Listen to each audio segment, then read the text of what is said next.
भारतवासियों, आज मैं पश्चिम बंगाल के उन छात्रों को जो 12 क्लास का हिंदी का परीक्षा देने वाले छात्र हैं, उनके लिए हिंदी साहित्य के इतिहास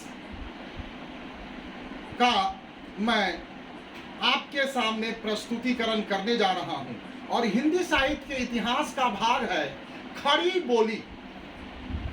तो बच्चों, खड़ी बोली वह बोली है जिसमें संस्कृत के शब्दों का बहुतायत प्रयोग करके उसे हिंदी भाषा में लाया गया, हिंदी भाषा का विकास हुआ। ठीक उसी प्रकार खड़ी बोली वह बोली है जिसमें अरबी और फारसी शब्दों का बहुतायत प्रयोग करके उसे उर्दू भाषा के रूप में परिणित किया गया।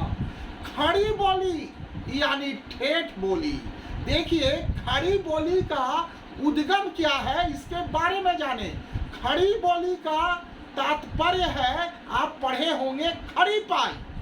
तो वो भाषा भी उसी रूप में था जो मेरठ में बोली जाती थी, बिजनौर में बोली जाती थी, मुरादाबाद में बोली जाती थी। आपका हरियाणवी भाषा है, करनौल का जो भाषा है, ये ठेठ बोली थी। और ठेठ बोली को ही खड़ी बोली कहा गया, जिसे 14वीं शताब्दी में अमीर खुसरो ने अपने साहित्य में इस ठेठ बोली का प्रयोग किया। और आपके बाद में भारतेंद्र युग में भी इस ठेठ यानी खड़ी बोली का आपको साहित्य के रूप में, गद्य के रूप में इसका प्रयोग किया जाने लगा।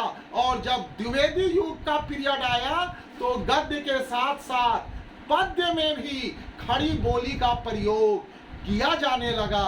और खड़ी बोली की सबसे बड़ी विशेषता है बच्चों कि जिसमें ब्रज भाषा और अवधी भाषा का छाप न हो, उसे कहा जाता है बच्चों खड़ी बोली। और खड़ी बोली का अमीर खुसरो ने उर्दू के रूप में बहुत अपने साहित्य में इस्तेमाल किए। और ये धीरे धीरे मध्यकाल, इतिहास का जो मध्यकाल का पीरियड होता है, उस पीरियड में इस खड़ी बोली का बहुत ही प्रयोग किया गया।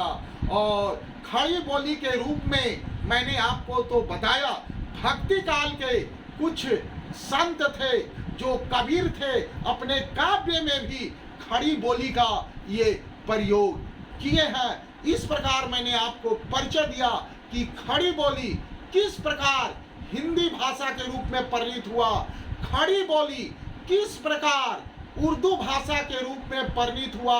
अर्थात बच्चों, खड़ी बोली संस्कृत और अपभ्रंश शब्दों से निकला हुआ एक रूप है जिसे खड़ी बोली कहा गया। और खड़ी बोली की सबसे बड़ी विशेषता है बच्चों कि जिसमें ब्रज और अवधी भाषा का छाप न हो। ये खड़ी बोली की सबसे बड़ी विशेषता है बच्चों। थैंक यू बच्चों, धन्यवाद बच्चों। जय हिंद बच्चों, जय भारत माता की जय।